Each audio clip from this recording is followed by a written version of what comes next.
বিষয়টা মানুষের প্রাণ মহান আল্লাহর ইচ্ছায় যে ঐশ্বরিক স্পিরিট মাটির অবয়বে প্রবেশ করে, সেই আত্মার উপস্থিতি মানুষকে ফেরেশতারও উপরে শ্রেষ্ঠত্ব দান করেছে।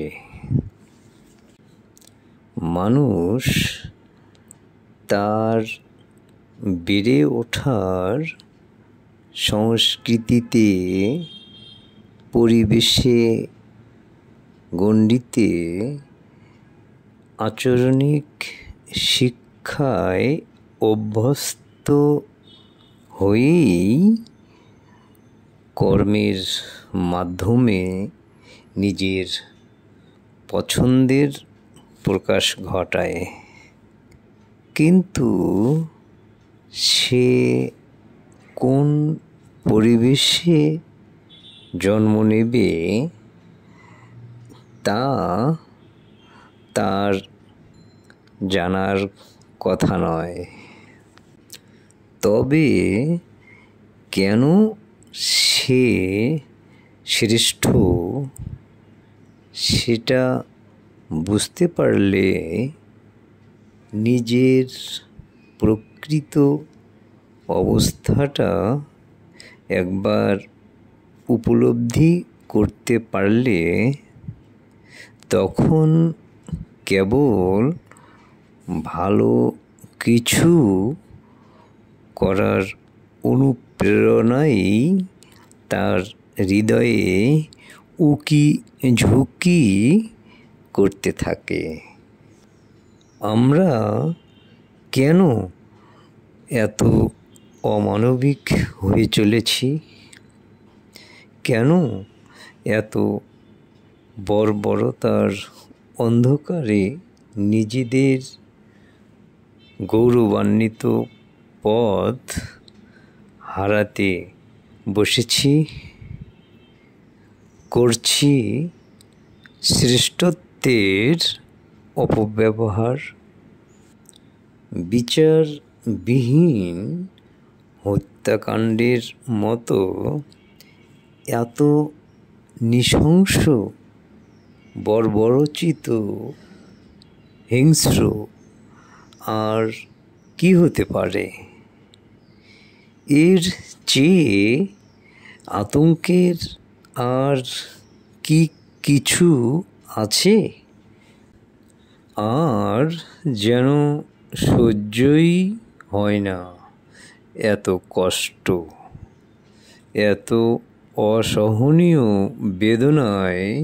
ঠিক আর কতদিন এভাবে বাঁচবে মানবতা? শ্রেষ্ঠত্ব ভীষণ অসুস্থ হয়ে পড়েছে। নিহত তোফাজ্জল হোসেন ও শামীম মোল্লার কোনো দোষ থাকলে কেন রাষ্ট্রীয় ব্যবস্থায় তাদের বিচার হবে না? কেন বিচার বহির্ভূত হত্যার দায়ে ছাত্ররা স্বপ্নের ভবিষ্যৎকে কাঠগড়ায় সোপর্দ করলে? ছাত্ররা তোমাদের তারুণ্য ভরা বুদ্ধি, বই আর কলমের মিছিল জাতিকে আলোয় আলোয় সাজাবার, সুদৃশ্য স্বচ্ছ পথ দেখাবার, অনন্য উচ্চতায় নিয়ে যাবার।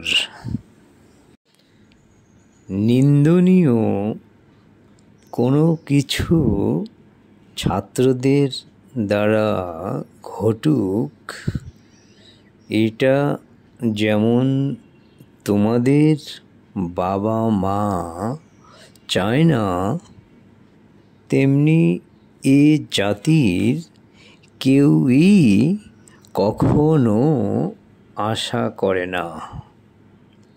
আসলে কি আশা জাতির ভবিষ্যতের কাছে?